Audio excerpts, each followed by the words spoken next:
Alright, section 2.2. They ask you to find the vertex of the graph of the equation.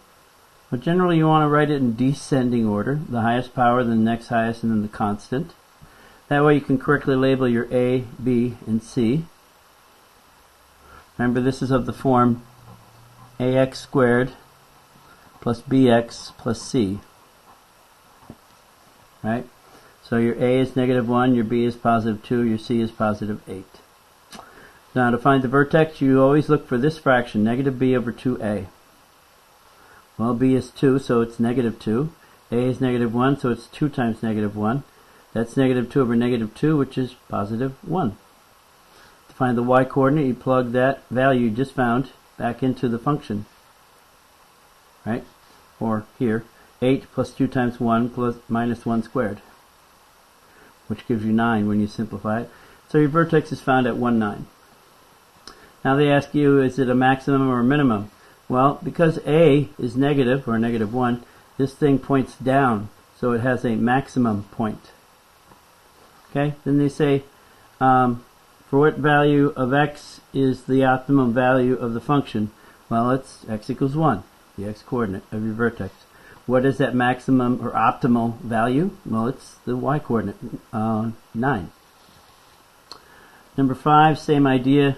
They give you a function. You should probably write it in descending order. -x squared plus 6x plus 0. Okay? You plug in your A and your B. You simplify and you get 3. Then plug that back into the function. 6 times 3 minus 3 squared. And you get 9. So 3, 9 is your vertex. Is it a maximum or a minimum? Well, A is negative, so it's a maximum, just like we said on the first one. For what x you have an optimal value, it's at x equals 3. And what is that optimal value? It's 9. And now number 6, same idea. 6 says, here's your equation, or quadratic. You choose your 1, 2, and -3. You plug in your A and your B and simplify. Take that and plug it back into the function and you get -4. So -1, -4 is your vertex. Now because A is positive, greater than 0, this is a minimum. Okay? What value of x gives you the optimal value? Well, it's -1.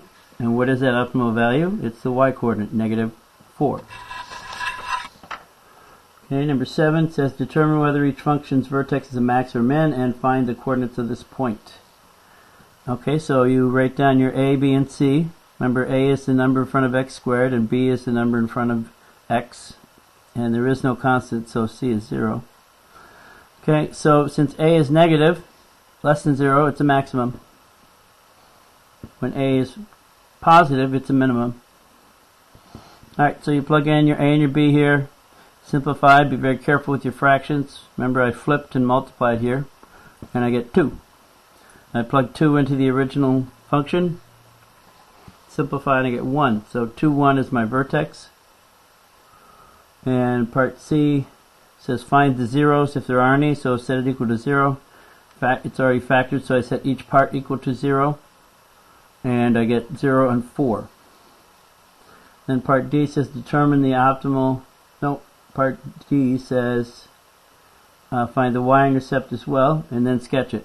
Y-intercept is where x equals 0. So x equals 0 and you get 0, 0, 0. Okay, so you got 0, 0, you got 4, 0, as well as 0, 0. Okay, and then you connect the dots and you end up getting, remember your vertex is 2, 1, it's right there, and you get 0, 0, and you've got 4, 0 right there, and this is the incorrect graph. Ignore that because this guy points downward. We actually do this.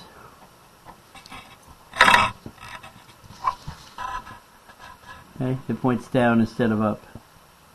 Okay, so that's the way this graph looks. Number 9. Number 9 says determine whether each function's vertex is a max or min and find the coordinates. Find the zeros, the y-intercept, and graph it. Alright, so A is positive 1, so because it's positive that makes it a minimum. To find the vertex, you find negative b over 2a. B is 4, so it's negative 4. A is 1, so it's 2 times 1. That gives you negative 2. Plug it back into the original function for x, and you get 0. So negative 2, 0 is your vertex. X-intercepts, you set this thing equal to 0 and solve. You can factor it, and you get minus 2 and minus 2. And your y-intercept is when x equals 0, and you just get 4. So you got 4, 0, and then negative 2, 0, or 0, 0, 4. And you can connect the dots and know that it shoots upward, because this point is a minimum. 13, they say tell how the graph of x squared is shifted and then graph the function. Well, it starts out with x squared, which is right here. Then you move to the right 3 units to x minus 3 squared. And then you move up 1 for x minus 3 squared plus 1. 21, find the average rate of change of the function for the given values. So they only give you the x coordinates. Well, to find a slope you need, or average rate of change, or slope, you need 2 points. So you need y coordinates. So plug in minus 1 for x, and you get 4. Plug in positive 1 for x, and you get negative 6. So now you've got your 2 points. Just use the slope formula. 22, same idea. Plug in 2 for the function and 4, and you get 16 and 28. So now 2, 16 and 4, 28. Slope do the slope formula. 25 says find the vertex, the zeros, and determine a window that includes these values and graph it with that window. Alright, so you choose your A, your B, and your C. There is no B, it's 0. So negative b over 2a ends up giving you 0. Plug that into the function and you get negative 0.01. So there's your vertex. And it's a minimum. Right? That's 0. Negative 0.01. Alright? And then the x-intercept, you factor this guy. I multiplied both sides by 10,000. Made it whole numbers, and then I factored, and I solved each one to give you 10 and minus 10. So it crosses at 10, 0, crosses at minus 10, 0. Now what did I want? I saw that I needed to go at least to minus 20 and 20 with tick marks of 1. Then I needed to go at least down to negative 0.1 to positive 0.1. And each tick mark is 0.01. And that's what your graph looks like.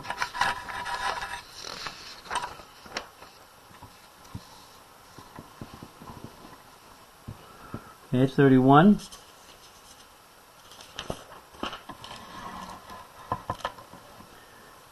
Says the monthly profit from the sale of X units of a product is given. So they give you the profit function. What level of profit production maximizes profit, and what is that maximum profit? So when they talk about maximizing something, you find the vertex. So your A is the number in front of x squared, your B is the number in front of x, your C is the constant. So you plug those in for A and B here and you get 800. Plug that into the original function and simplify and you get 5500. So where does, for what value of x does production or profit maximize? At 800 units. And what is that maximum profit? It's 5,500. Same thing for 32. Yep. What level of production? Yeah, exactly. So they give you the quadratic here, and your A is the number in front of x squared, your B is the number in front of x, and your C is your constant. Plug in your A and B and simplify and you get 1,000. Plug that back into the original function and multiply it out and you get 28,000. So for what value of x is production or profit maximized? 1,000. And what is that maximum profit? It's 28,000. Okay, and then 33. The yield in bushels from a grove of orange trees is given by y equals x times 800 minus x, where x is the number of orange trees per acre. How many trees will maximize the yield? So to maximize this thing, you figure out what your A, B, and C are, and plug them into the negative b over 2a, and you get 400. Now notice I didn't find the y coordinate, because you don't need to know what the maximum yield is. They just want to know how many trees per acre. It's 400. 41, they show you a graph and they say, is the average rate of change greater from A to B or from B to C? Well, B to C is steeper, so it's B to C. In part B, would the number of units D need to satisfy D is less than B or D greater than B for the average rate of change of cost from A to D to be greater than from A to B? Well, A to D, yeah, A to B is not that very steep. And then they say, what number of units D needs to satisfy that's less than B or greater than B for the average rate of change of cost from A to D to be greater. So you'd have to get B, you'd have to choose D that's larger than D in order to get a steeper slope. So D has to be greater. 43, they give you an apartment building and they say you're renting 50 apartments at $1,800 per month, but she rents one fewer for every $60 increase in the wage. So at $50 you've got $1,800. At 49 or 50 apartments you have $1,800. 49 you have $1,860. 48 you have $1,920, and so on. Okay, so they ask you to construct a table. Okay, and we did that in part A.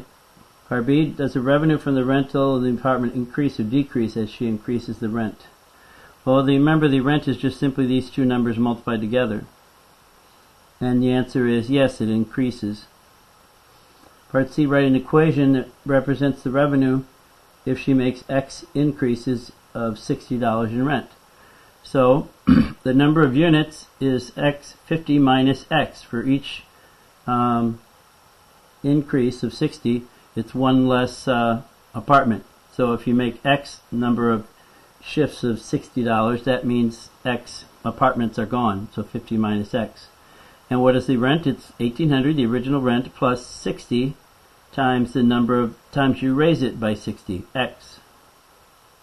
So multiply all that out and look at your quadratic here, and then do your negative b over 2a, and then plug that in and you get so you say X equals 12 because you can't have half an apartment, so you could either have chosen 13 or 12. You plug in 12 into the function and you have if X is 12, that means 50 minus 12 is 38 apartments. The rent is 1,800 plus 60 times 12, which is 2520. Okay.